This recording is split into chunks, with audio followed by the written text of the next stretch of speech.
Secretary, the Myanmar earthquake, I mean, normally in these kind of events you would have up to 200 Americans with sniffer dogs, special equipment, experts in their field, saving lives on the ground.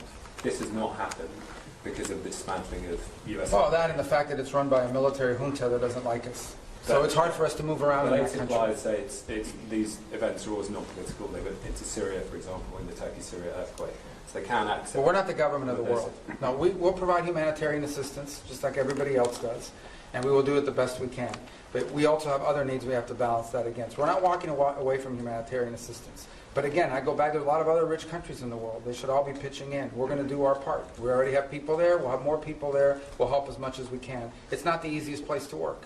Okay, they have a military junta that doesn't like us, doesn't necessarily allow us to operate in that country the way we wanted to. That would have impeded our response no matter what. That said, we are willing to continue to help in the humanitarian crisis. Other countries need to do so as well. China's a very rich country. India's a rich country. There are a lot of other countries in the world, and everyone should pitch in. I don't think it's fair to assume that the United States needs to continue to share the burden, 60-70% of humanitarian aid around the world.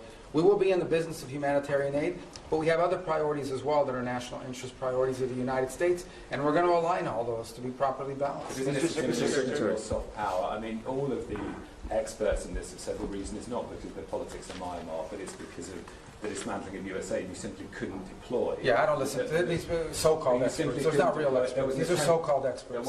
These are people that are part of that NGO industrial complex. No, these are people that make millions and hundreds of millions of dollars in these NGOs all over the world that stand up and they get flooded with U.S. taxpayer money, and then we have to spend $100 million to get $10 million to people. We're not doing that anymore. Okay? We have stopped. We are no longer going to spend $100 million to get $10 million to recipients. We're not going to fund these global NGOs all over the world that are living off of this. We're not doing it. We are prepared to help and work with governments and appropriate NGOs on the ground that are delivering assistance. We will be there and we will be helpful. There are a lot of other rich countries. They should also pitch in and help. And some of them are and some of them are not. But we are going to do our part. We're going to continue to do our part. But it's going to be balanced with all of the other interests we have as a country. We are not a nation. We are the richest country in the world, but our resources are not unlimited. They are not unlimited. And we have a massive national debt, and we have many other priorities as well, and it's time to recalibrate all of that. So we'll be there, we'll be helpful as much as we can. We've got other things we have to take care of as well, but we care deeply about what's happened there.